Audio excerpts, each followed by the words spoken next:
This is Coldturkey throwing down with Kingdoms of Amalur Reckoning. Finally played through the whole game and beat it. Been playing it for the last couple weeks off and on, doing things here and there and whatnot. So I did a preview video, kind of a first impressions. This is going to be the review. Some people have been asking me if I'm going to do a full series on Kingdoms of Amalur. No, I'm not going to do a full series.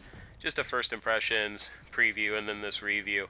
So having played through and beaten the game, I finally know kind of what I want to say, and I've talked to some friends and people I know who have bought the game and kind of taken their opinion into context as well.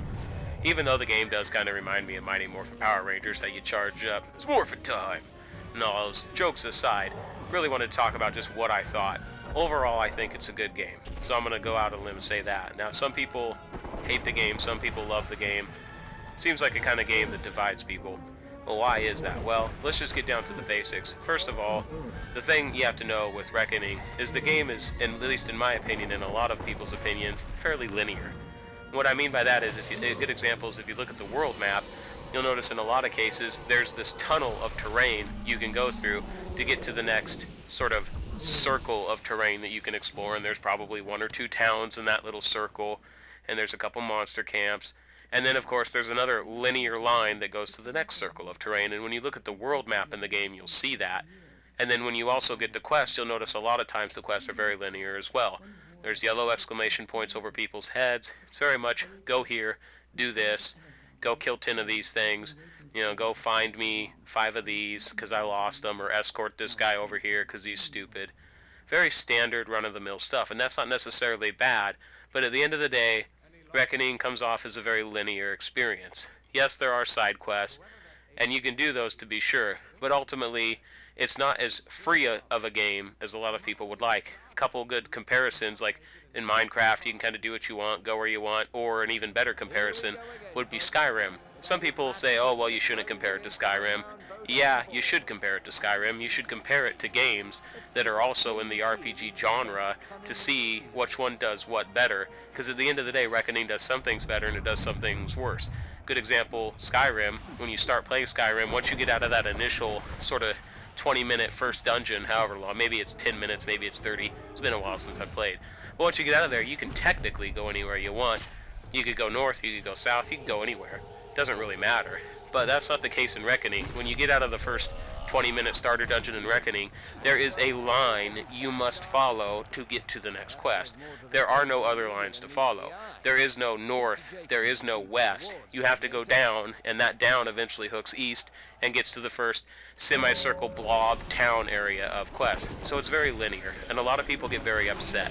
Combine that with the yellow exclamation points over people's heads, means in a lot of cases you can just walk up to people, get the quests, ignore what people are saying, not listen to a single word they say, and at the end of the day you really end up missing out because you don't really know what's going on. You're missing out on the plot, you're missing out on the storyline, character development, things like that. So that's kind of the one negative thing. The graphics are okay.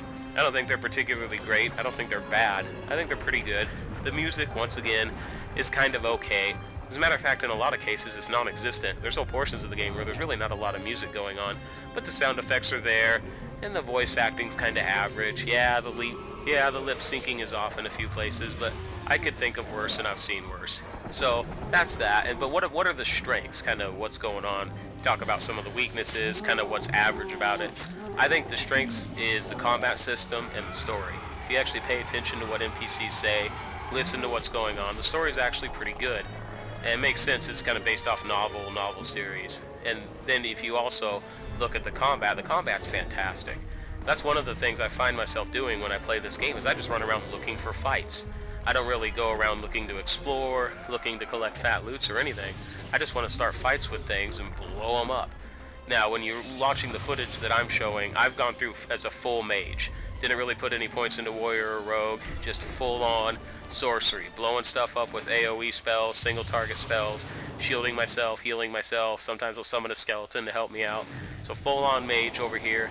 Because when I was playing Skyrim about a month or so ago, I was playing as Logag. Logag, hello! So with Logag, you know, as a warrior, wearing plate mail, big two-handed hammer. So I wanted to mix things up, going with the chakras, and then, you know, light armor, mage, sorcery kind of stuff. So the game has strong points, weak points, and average points, just like any other game. Personally, I think Reckoning is a 3 out of 5 turkeys kind of a game. It's not bad. it just strikes me as average or a little bit above average. Now, I wanted to sort of temper that rating with a lot of what my friends and people I know have been saying. Basically, this game is very divisive. A lot of people I know say, man, I can't believe I bought this game. It sucks. I hate it. It's stupid. And they didn't like it at all. And then some of my other friends said, man, I bought the game. It's awesome. It's fun. I love the combat system. I love going around and killing stuff. So at the end of the day, I think part of the reason this game can be so divisive is it's where you stand on being an open world RPG. Do you want to be able to explore everything and go anywhere and do anything? Well, if you do, you probably won't like Reckoning as much, because it's not about an open-ended experience. It's about telling a story through a series of linear, well, mostly linear, progressive quests as you go through and do things. Versus, do you not care about that and you want a good story and you want a good combat system and you're just here to play the game for 2 or 3 or 4 weeks and have fun and move on to the next game?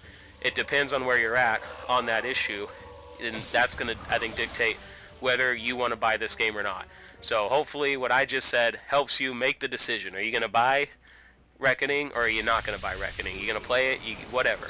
So I hope that helps. As for the actual storyline, basically what it is your guy doesn't have fate.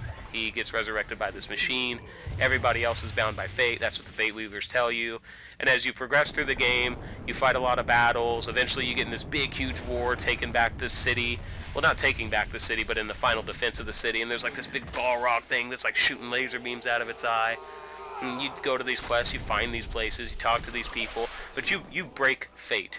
You aren't tied to one particular destiny or one particular thing. You can go and do whatever you want, and the world's never really seen that. And as the game gets even further along and you get towards the end of the game where you're going to fight the big bad boss, who's this evil elf dude from House Winter or whatever, something like that, turns out that it's actually a dragon that he's been in contact with this whole time, and the dragon's seeking to be resurrected, or not necessarily resurrected, but the dragon's seeking to be free from her imprisonment. She's been imprisoned in this area, in this crystalline thing, and that ends up actually being the real final boss fight of the game, is the dragon. You end up fighting a dragon, and it's pretty cool. Yeah, I should have said spoilers, but oh well. Live and learn. So yeah, I think it's an okay game. 3 out of 5 turkeys. I could think of a lot worse games to be playing. I enjoyed it overall. I think it was okay. It wasn't that bad. Some people will hate it. Some people will love it. I'm not going to do a playthrough on this. You'll find out what my next video will be on all too soon. But until next time, this is Cold Turkey. Thanks for watching.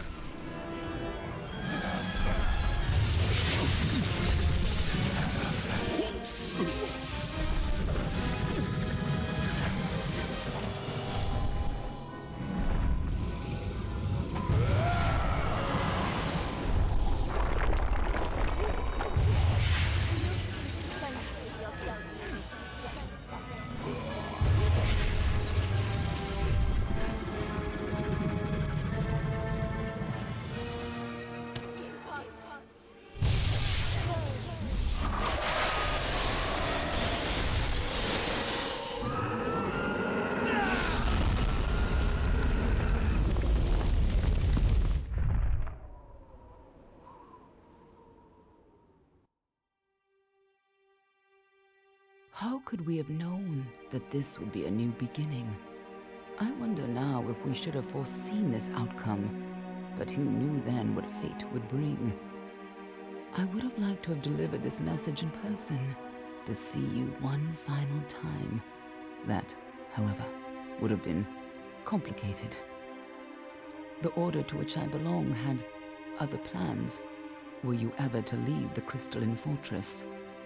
When it comes to you, though, it seems no fate is written in stone. It was only through my assurances that your silence could be counted upon, that either one of us still draws breath.